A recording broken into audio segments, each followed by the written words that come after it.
نمیگیرم کردن حتی میشه یا من یه شعر میدم بس کنید بهش نمیشه درگیر جنگ و بیزنس من بالا ما خبری از تو نیستش اگه میگیرم کردن حتی میشه یا من یه شعر میدم بس کنید بهش شوی مستند نویسه هنرمند مسلح و مسلط به شلیک کلمات بسر همه اوضاع مرتبه با من داشتم موفق تو کارو بارم داشتم دارم ولی بازم شما مستقادت دارم تو تری برارم سرامت برا من اونو نوازم و چند ساعت با افکارم تناشم من راحت فراهم میکنم و باورم من آفم الان باعث شده که ساعت باور دارم کاغذ از سایرت تو از سایم رنجا زد و بارم تا بچه زادن کلماتم داغم میزنی تا من بارم کردنم تو آهنگ جادو کریم که با غولترین مافیا باز اومدیم و باز تو کفی رفیق رضا تکی جنگید و باست اون قوی ترین رقیب چون که من اصولو ساخته بودیم عجیب ترین تلفیق همین دلیل بری شد که شما کمی کردین دلیل شکی ترین دلیلی نخواستیم به من نشین نزدیک نمیشه درگیر جنگ و بیزنس من بالا ما خبری از تو نیستش اگه میگیرم کردن حتی میشه یا من یه شعر میدم بس کنید بهش نمیشه درگیر جنگ و بیزنس من بالا ما خبری از تو نیستش اگه میگیرم کردن حتی میشه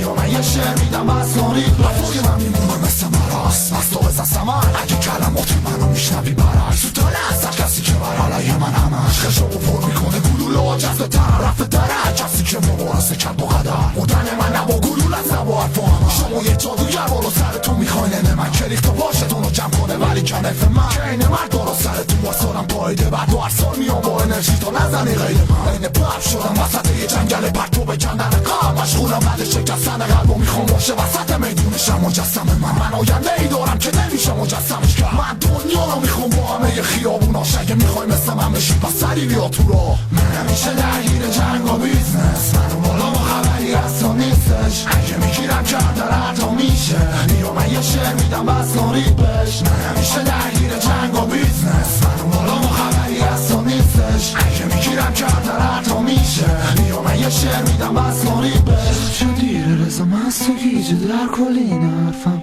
رضا تو شما ها ترس و دیده من همیشه درگیر